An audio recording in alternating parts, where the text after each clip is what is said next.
So ನಿಮ್ಮ food particular ನೀವು ತುಂಬ ಜಂಕ್ ಫುಡ್ಡು, ಚರ್ಬಿ ಫುಡ್ಡು ಇವು ತಿಂದರೆ ನಿಮ್ಮ ಕೊಲೆಸ್ಟ್ರಾಲ್ ಬೇಗ ಜಾಸ್ತಿ ಆಗುತ್ತೆ. ನೀವು ಅಂದ್ಕೊಂಡಿದ್ದೀರಿ ದೊಡ್ಡವ್ರಿಗೆ ಅಷ್ಟೇ ಕೊಲೆಸ್ಟ್ರಾಲ್, ಚಿಕ್ಕ ಮಕ್ಕಳಿಂದಲೂ ಕೊಲೆಸ್ಟ್ರಾಲ್ ಶುರುವಾಗುತ್ತೆ. ಅದಕ್ಕೆ ಮಕ್ಕಳನ್ನ ಚೆಬ್ಬಿಯಾಗಿ ಬೆಳೆಸಬೇಡಿ. ಮಕ್ಕಳಿಗೆ ಮೊಬೈಲ್ ಕೊಟ್ಟು ಟಿ ವಿ ಮುಂದೆ ಕುಂಡ್ರಿಸ್ಬೇಡಿ. ಮಕ್ಕಳು ಆಡ್ಕೊಂಬರ್ಬೇಕು. ಇವೆಲ್ಲವೂ ಕೂಡ ಇಂಪಾರ್ಟೆಂಟು. ಆದಷ್ಟು ಹಾರ್ಟ್ ಅಟ್ಯಾಕ್ಗಳು ಆಗೋದು ಡಿಲೇ ಆಗುತ್ತೆ. ಹಾರ್ಟ್ ಅಟ್ಯಾಕ್ ಯಾವ ಬೇಕಾದ್ರೂ ಆಗ್ಬೋದು. ಮೊದಲೆಲ್ಲ 60ರಿಂದ 100 ವರ್ಷಕ್ಕೆ ಆಗೋದು, ಇವಾಗ 30ರಿಂದ 60 ವರ್ಷಕ್ಕೆ ಆಗ್ತಾ ಇದೆ. ಅದರಿಂದ ಹೃದಯಾಘಾತ, ನಿಮ್ಮ ಹೃದಯ, ಅಲ್ಲಿ 3 ಪದ ಯೂಸ್ ಮಾಡ್ತೀವಿ ನಾವು. ಹೃದಯ ಸ್ತಂಭನ. ಸಡನ್ ಬ್ಯಾಡ್ ನ್ಯೂಸ್ ಬರುತ್ತೆ, ಅಮ್ಮನಿಗೆ ಮಗ ಅಮೆರಿಕ ಒಳಗೆ ಆಕ್ಸಿಡೆಂಟ್ ಆಗಿ ಸತ್ತೋದಂತ, ಹೃದಯ ನಿಂತು ಹೋಗುತ್ತೆ. ಇದನ್ನ ಕಾರ್ಡಿಯಾಕ್ ಅರೆಸ್ಟ್ ಅಂತೀವಿ. ಯಾರೋ ತೆಗೆದು ಕಪಾಳ ಕೊಡಿತಾರೆ, ಅಲ್ಲೇ ಬಿದ್ದು ಸತ್ತಿರ್ತಾರೆ, ಅದಕ್ಕೆ ಕಾರ್ಡಿಯಾಕ್ ಅರೆಸ್ಟ್ ಅಂತೀವಿ. ಇವು ಅರೆಸ್ಟ್ ಆಗೋದು. ಹಾರ್ಟ್ ಅಟ್ಯಾಕ್ ಆಗಿ ಕಾರ್ಡಿಯಾಕ್ ಅರೆಸ್ಟ್ ಅಂದ್ರೆ 3 ಬ್ಲಡ್ ವೆಸಲ್ಸ್ ಇರ್ತವೆ, ಆ 3 ಒಂದೇ ಸಾರಿ ಬ್ಲಾಕ್ ಆಯ್ತು ಅಂದ್ರೆ ಮ್ಯಾಸಿವ್ ಹಾರ್ಟ್ ಅಟ್ಯಾಕ್ ಅಂತೀವಿ. ಹಂಗೆ ಸತ್ತು ಹೋಗ್ತಾರೆ.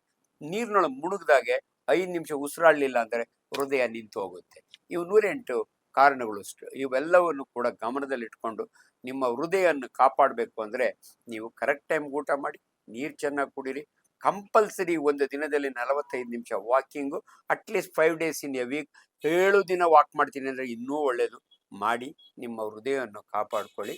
ಸೊಪ್ಪು ತರಕಾರಿಗಳು, ಹಣ್ಣುಗಳು ಇಂಪಾರ್ಟೆಂಟು. ಅದರೊಳಗಾಗಿ ರೆಡ್ ಮೀಟ್ ತಿನ್ನೋರು ಕಡಿಮೆ ಮಾಡಿ. Fish is good, chicken is better. ಹಂಗಾಗಿ ಈ ರೀತಿಯ ಆಹಾರಗಳನ್ನ ತಗೊಳ್ಳಿ ಅಂತ ಹೇಳಿ, ನಿಮಗೆ ಹಣ್ಣುಗಳು ಯಾವುದೇ ಹಣ್ಣಾಗಲಿ ಅದರಲ್ಲಿ ಫ್ಯಾಟ್ ಕಡಿಮೆ ಇರುತ್ತೆ. ಹಾಗಾಗಿ ನಿಮ್ಮ ಜೀವನ ಶೈಲಿ, ನಿಮ್ಮ ವ್ಯಾಯಾಮ ಭಾಳ. ಮ್ಯಾನೇಜ್ಮೆಂಟ್ ಅಂತೀವಿ ನೋಡಿ. ಇವತ್ತು ಭಾರತೀಯರು ಹೆಮ್ಮೆ ಪಡೋದು ಯಾಕಂದ್ರೆ ಇಡೀ ಪ್ರಪಂಚಕ್ಕೆ ಯೋಗವನ್ನು ತೋರಿಸ್ಕೊಟ್ಟವರು ನಾವು ಭಾರತೀಯರು. ಮೋದಿಯವರಿಗೆ ಅಪ್ರಿಷಿಯೇಟ್ ಮಾಡಬೇಕು ನಾವು.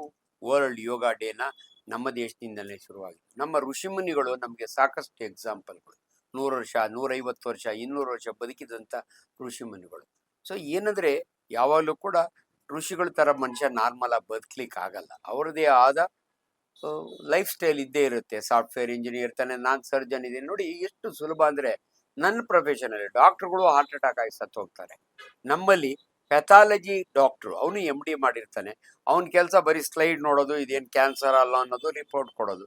ಆರಾಮಾಗಿ 5 ಗಂಟೆಗೆ ಹೋಗಿ ಹೆಂಡತಿ ಮಕ್ಕಳ ಜೊತೆಯಲ್ಲಿ ಜೀವನ ಮಾಡೋದು. ಅದೇ ನಮ್ಮ ಒಬ್ಬ ಸರ್ಜನ್ ಲೈಫ್ ಹಂಗಲ್ಲ. 24 ಗಂಟೆ ನಾನು ಅಲರ್ಟ್ ಇರ್ತೀನಿ. ಅರ್ಧ ರಾತ್ರಿ ಒಳಗೆ ಆಪರೇಷನ್ ಥಿಯೇಟ್ರಿಗೆ. ಸೊ ನಮ್ಮಂಥವ್ರಿಗೆ ಸ್ಟ್ರೆಸ್ಸು, ಸ್ಟ್ರೈನ್ ಜಾಸ್ತಿ. ಸೊ ಅದನ್ನ ಅಡ್ಯಾಪ್ಟ್ ಮಾಡ್ಕೋಬೇಕು. ಎಲ್ಲೋ ಇವತ್ತು ನನಗೆ ಗೊತ್ತು ನನ್ನ ಲೈಫ್ ಆ ಥರ ಅಂತ, ಅದರಲ್ಲೂ ಎಲ್ಲೋ ಒಂದು ಲೀಜರ್ ತಗೊಳ್ಳೋದು ಇದು.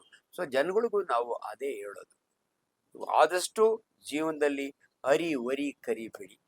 ಅಂಡ್ ನಾನು ಭಾಳ ಜನಕ್ಕೆ ನನ್ನ ಪೇಷಂಟ್ಗೆ ಹೇಳ್ತೀನಿ, ಅಮ್ಮ ಇಷ್ಟ್ಯಾಕೆ ಟೆನ್ಷನ್ ಮಾಡ್ಕೊಂಡಿದ್ಯಾ, ಆಕಾಶ ಅಂತೂ ಕಳಚಿ ಬೀಳಲ್ಲ, ಬೈ ಚಾನ್ಸ್ ಬಿದ್ದೋಗ್ಬಿಟ್ರೆ ಚೀಫ್ ಮಿನಿಸ್ಟರ್ ತಲೆ ಮೇಲೆ ಬೀಳುತ್ತಮ್ಮ ಅನ್ನೋ ರೀತಿಯಲ್ಲಿ ಹೇಳ್ಕೊಡ್ತೀವಿ. ಬಟ್ ನಿಮಗೆ ತೀರಾ ಕಷ್ಟ ಆದರೆ ಕೌನ್ಸಿಲರ್ಸ್ ಇರ್ತಾರೆ. ಇವತ್ತು ಕೆಂಪೇಗೌಡ ಹಾಸ್ಪಿಟ್ಲಿಗೆ ಹೋದರೆ ನಮ್ಮ ಸೈಕಿಯಾಟ್ರಿ ಡಿಪಾರ್ಟ್ಮೆಂಟ್ನೊಳಗೆ ನಿಮಗೆ ಕೌನ್ಸಿಲಿಂಗ್ ಮಾಡ್ತಾರೆ. ಹೆಂಗೆ ಅಂತ. ಮಕ್ಕಳಿಗೂ ಅಷ್ಟೇ ತುಂಬ ಪ್ರೆಷರ್ ತರಬೇಡಿ. ಮಕ್ಕಳು ಎಲ್ಲರೂ 98% ತಗೋಬೇಕು, ಎಲ್ಲರೂ IAS ಮಾಡಬೇಕು, ಎಲ್ಲರೂ ಡಾಕ್ಟ್ರೇ. ಇವನ್ನೆಲ್ಲ ತಂದೆ ತಾಯಿಗಳು ಮೊದಲು ಮಕ್ಕಳಿಗೆ ಗೈಡ್ ಮಾಡಬೇಕು. ತಾವು ಬದುಕೋದನ್ನು ಕಲಿಬೇಕು.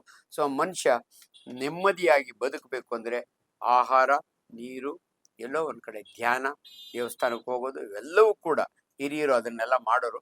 ಅದನ್ನು ಮಾಡಿ ಅಂತ ಹೇಳಿ ನಿಮ್ಮ ಜೀವ ಉಳಿಬೇಕಾದ್ರೆ ನಿಮ್ಮ ಲೈಫ್ ಸ್ಟೈಲ್ ಚೇಂಜ್ ಆಗಲಿ ಅಂತ ಆಶಿಸ್ತೀನಿ.